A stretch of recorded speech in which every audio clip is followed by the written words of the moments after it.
ヒーローものを求めてるんでしょうね。人間の欲求じゃないでしょうか。なんかこんな風になりたいみたいな。でもその像は本当に様々ですよね。マジでいけるかもって思うところから、自分がコンプレックスとして抱えてるようなものを実現してるような漫画とかも惹かれますし。なるほど。それ具体的になんか思い浮かぶのあります？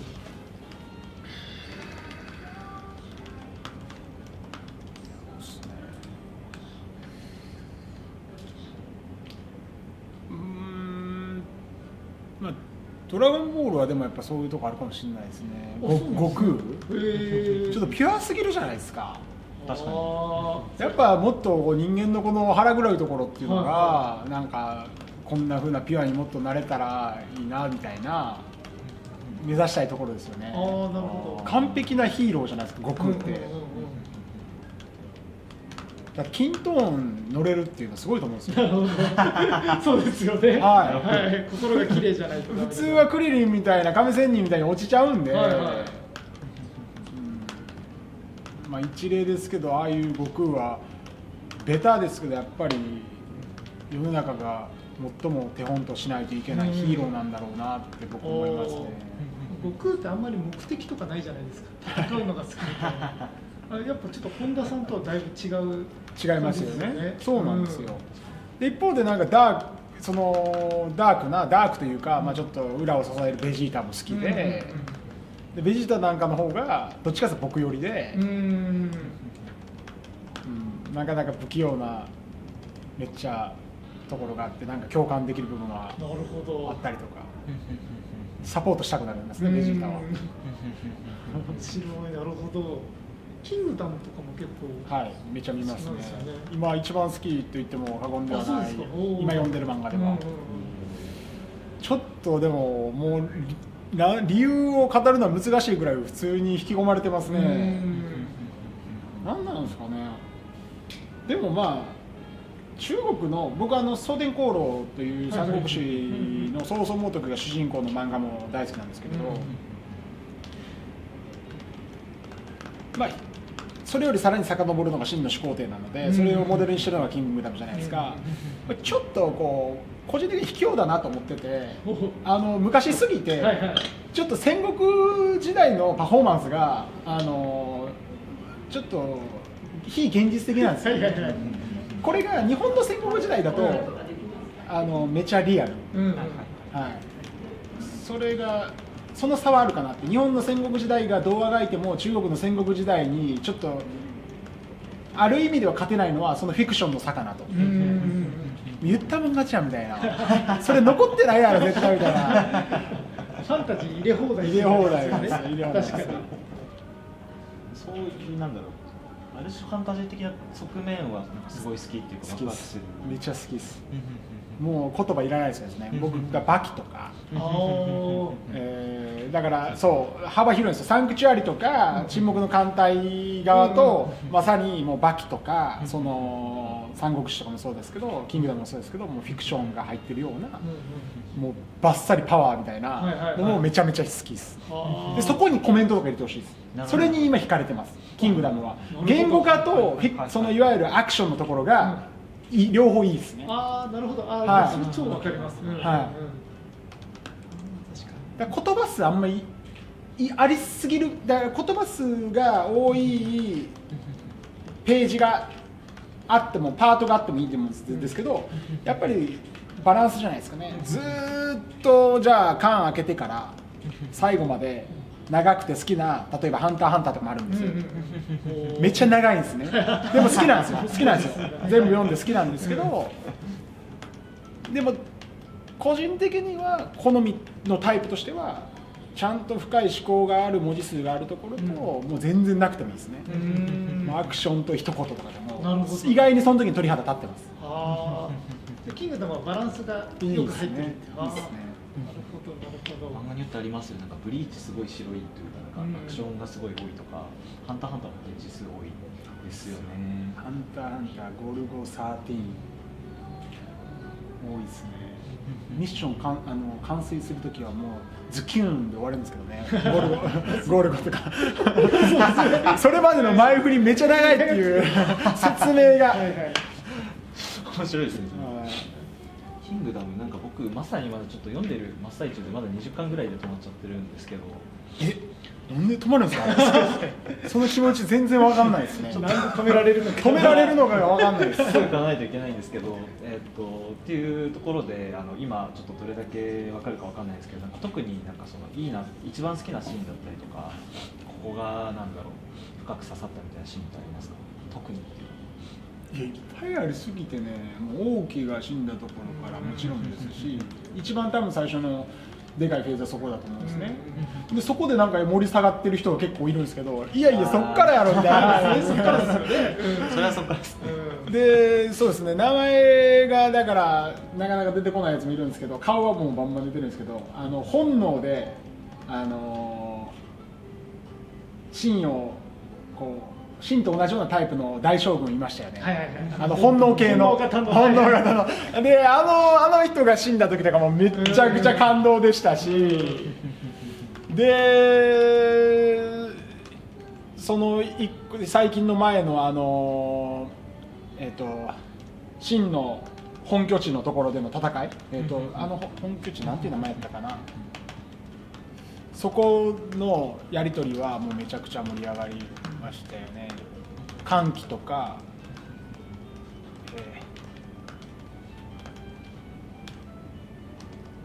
あいつ誰でしたっけ、秦の分かります？秦で一番強い今王翦じゃなくて蒙武や、蒙武とかこの辺が絡んだところはもう全部最高でしたね。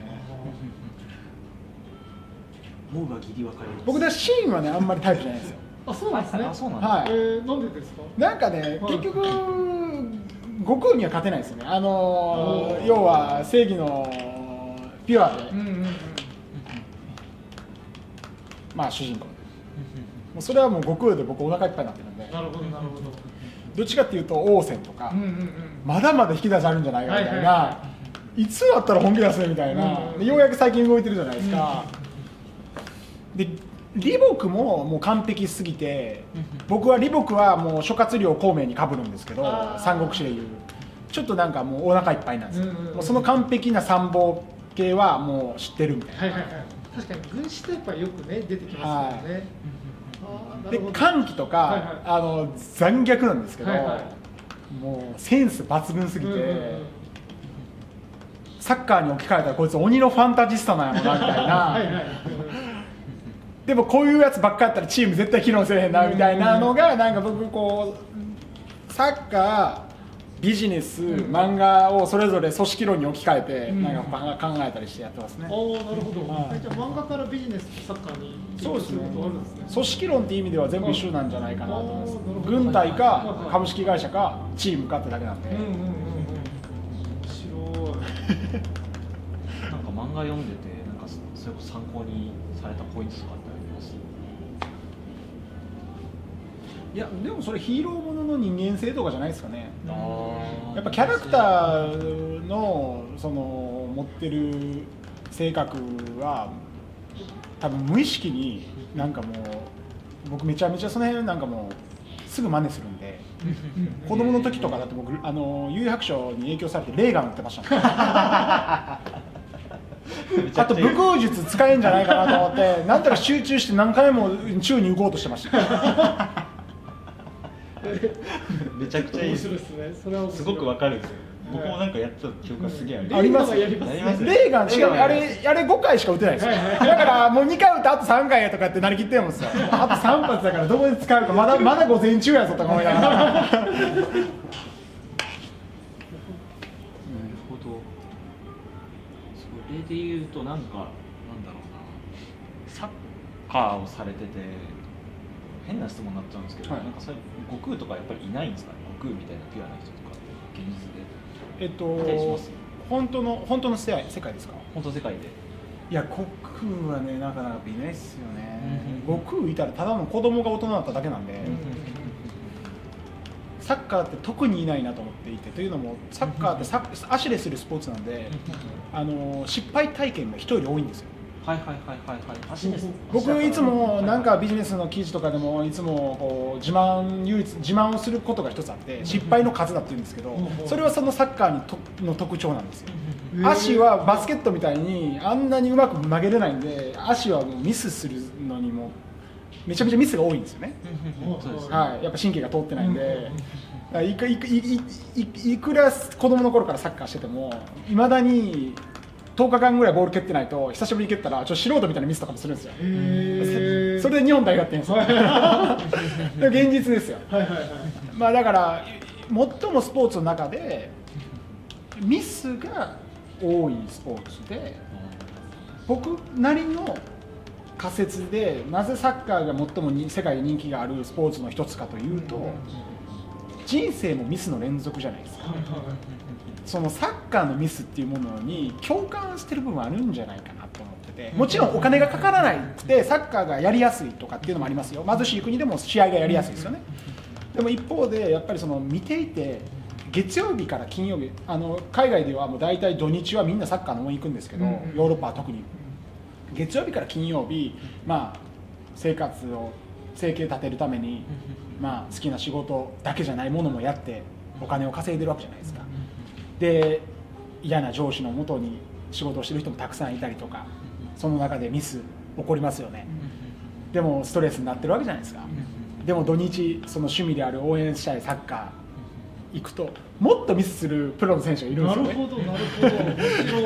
だからそこにそこで勇気をもらい、あんな一生懸命やってるやつはどんだけお前下手やねんと、そこに罵声も浴びせ、鼓舞もし、称賛もしみたいなストレス発散の場としては最高だと思うんですよね。なるほど。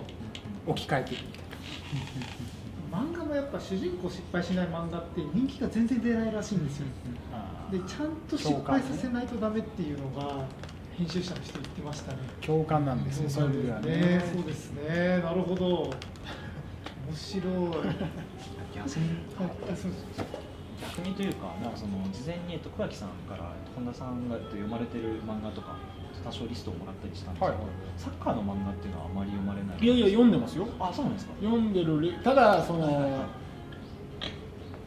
生死に関わってる方が好きなんですよ。だからこうキングダムとかね、やっぱ惹かれます。惹かれるっていうか、人間の本質かなと思うんですね。生きるというところでいくと、それが今戦争とかないですけど、戦国時代みたいなのリアルにマジで殺されるとか殺すみたいなのがあるのは、やっぱり人間のもしかしたら本能の一部がこうすごくこうなんていうかな、感知してるというか、刺激されてると思うんですよ。でもサッカーはそれがないんで、僕自分自身で毎日刺激的なサッカーやらせてもらってるんで、キャプテン翼見てますし、イレブンとか、いっぱい見てるんですよね。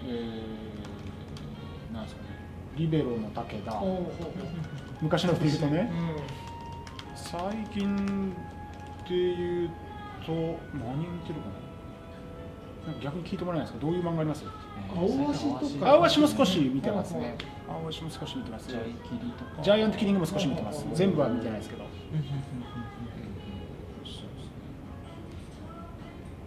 その辺ですかね。なんかその中でなんか特に好きなものとかってあったりします？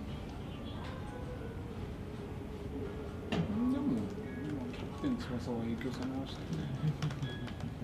イレブン、でもそんなかな、正直言うとね。もう自分自身でサッカーされる方がやっぱ刺激的、それはそうだと思うんですけど。そうですね。いや応援するのもいいんですけど、なんかそれ以外の漫画が面白すぎて、相対的にね、面白いんですよ。十分面白いんですけど、相対的に漫画っていう他の方が好きなやつは多いですね。なるほどなるほど。例えばじゃあ本田圭佑に刺さるサッカー漫画を漫画家さんに書いてもらうとしたらどんなものになると思います？僕が、はいあそうやすみませんすっかり忘れてた、ファンタジースターあそうですねで僕の漫画描いてくれた、は僕を登場させてくれたんですよ漫画に、うんうんそれは全部僕草場さんの漫画だったんで関係値もあったんで読ませてもらいましたね。だからそれもあったんで一応そういう経験はあるんですけど、僕に刺さるサッカー漫画だとなんか裏を作ってほしいですよね。ちょっとこう黒い部分を、やっぱ漫画の醍醐味は当然ながらフィクションを作れることなので、主人公が共感できるぐらい身近なものだけだと、それは僕は世界にはヒット絶対しないと思ってなるほどだから世界的に売れてる漫画は大体やっぱそのファンタジーにも絶対絡んでるんですよ、でファンタジープラス主人公に共感ができるみたいな多分ミックス2つの要素が重なってると思うんで、サッカーをやってもらっていいんですよ漫画の中で普通に、でもなんか実はそのメンバーたちが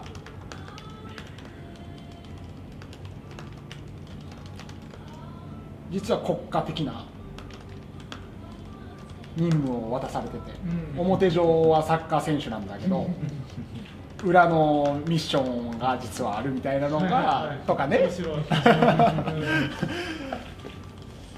でそこでは僕好きなドラゴンボールで1個ちょっと今ので思い出したのが好きなシーンがあって、ご飯が大学に行くんですけど、野球やってる時に能力を普通の大学生として生活したいのに